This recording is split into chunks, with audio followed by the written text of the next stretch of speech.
بقول كلمتين باختصار شديد. انا مش هرجع في كلامي، صدر حكم لصالحي ومجموعه من الاعضاء ان الانتخابات مزوره وان المجلس ده يمشي. انا بتنازل عن الحكم، انا ثبت حقي زي النهارده. طب حضرتك هتتنازل امتى يا سياده المستشار؟ اكمل بس كلامي. النهارده انت مركز معايا؟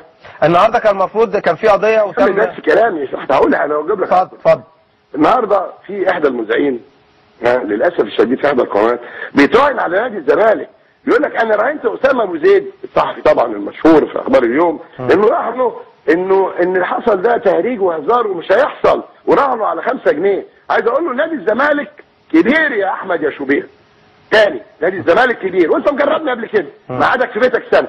اوعى تجيب اسمي او اسم نادي الزمالك على لسانك تاني لان هعادك تاني. بقول لك اهو نادي الزمالك كبير يا اخ شوبير. مرتضى منصور ما بيرجعش في كلامه. اجاوبك بقى ليه انا بقى ما رحتش؟ اول حاجه ان انا مش انا اللي رافع الدعوه بتاع الرد.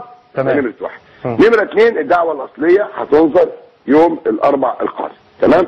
احنا لسه قبل ما تكلمني كنت بكلم الاخ عمرو الجنايني. بكره ان شاء الله الساعه 12 قاعدين. احنا كان النهارده احنا اجلنا النهارده القعده لان المفروض انا كنت ضيف في احدى القنوات الفضائيه. تمام. لكن احداث ميدان التحرير واخد بالك اجلت اللقاء لبكره بالليل ان شاء الله. تمام. فاللي حصل بالظبط ان احنا بكره الساعه 12 الظهر هنقعد باذن الله. بكتب انا والمجموعه اللي معايا تنازل، ما عندناش طلبات غير ان نادي الزمالك يرجع اقوى من مكان. يا استاذ خالد بقول لك انا ما برجعش في كلامي.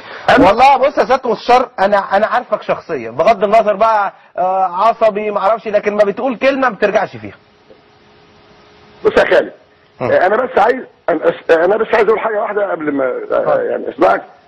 سامعني يا استاذ خالد؟ سامعك يا استاذ المستشار. انا عايز اقول بس الكابتن حازم امام. يا استاذ حازم اللي انت قلته ده ما ينفعش يتقال. اصل احنا كنا راجعين يوم الاربعاء وهو عمل كده بسرعه.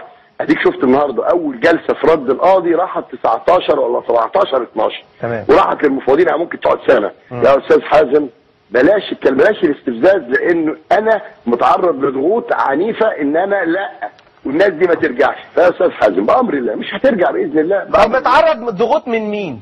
لا ناس كتير طبعا. طب هسألك سؤال وحياة احمد ابنك. قول. هل اعضاء مجلس اداره الحاليين كلموا ناس وبعتوا مسجات ليه تتنازلوا عن القضيه؟ انتوا القضيه بقالها سنين والمجموعه دي ما ترجعش تاني، حصل ولا لا؟ كلموني انا والناس ليه؟ اعضاء مجلس الاداره الحاليين. ايوه كلموني انا. يعني عايزين يفضلوا. يا استاذ خالد كلموني انا، ما تقولي يعني من غير لف تعرف انا ما بعرفش. قالوا لك ما تتنازلش يا سياده المستشار؟ ايه وليك طلبات ايه وزعلان من ايه؟ قلت لهم انا مش زعلان، ما فيش حاجه مزعلاني. انا اللي مزعلني ان انا راجل ديمقراطي بحب الديمقراطيه. انا اتعرض عليا اجي بالتعيين في المجلس ده رئيس، قلت انا ما بجيش الا بالانتخاب. خلي بالك مش هنزل انتخابات يا خالد عشان نخلص من القصه دي واخد بالك؟ تمام. يا استاذ مرتضى ايه اللي مزعلك؟ قلت لهم مزعلني ان انتوا مش عايزين تعملوا انتخابات. يعني انا معقول مجلس منتخب يقعد سنه والمجلس معين يقعد 4؟ يعني بيقولوا لحضرتك ايه اللي مزعلك والنبي ما تتنازلش وبتاع وخلينا قاعدين في المجلس. انا زعلان على حال الزمالك يا خالد، وبقول تاني هو هذا لا يغير تاني عشان بس ما نغلطش في حد. رايي الشخصي في ممدوح عباس في مجلسه بحتفظ بيه لنفسي، لكن انا بعمل لمصلحه الزمالك. قلت هذه هديه مني بمناسبه المئويه لنادي الزمالك وجماهير الزمالك المحترمه. اذا يوم الثلاث هيكون في الوضع اللي هو ان شاء الله. خالد انت لو كلمتني هقول لك احنا قعدنا النهارده الساعه 12 بامر الله. بكره اكلم حضرتك على مصر باذن الله. ولما يجي سمير زاهر لازم تطلبني عشان ليا اسئله عنده. خلاص ماشي.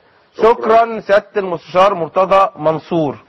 وبص كل الموضوع كبير، ففي النهايه طلعت ان بكره في قعده وان يوم الثلاث والراجل مش هيرجع في كلمته وخلاص ومحدش يزايد على الموضوع. نمره 2 طلعت ان اعضاء مجلس الاداره الحاليين اللي بيحبوا نادي الزمالك كلموا المستشار مرتضى منصور، منهم 2 أو 3.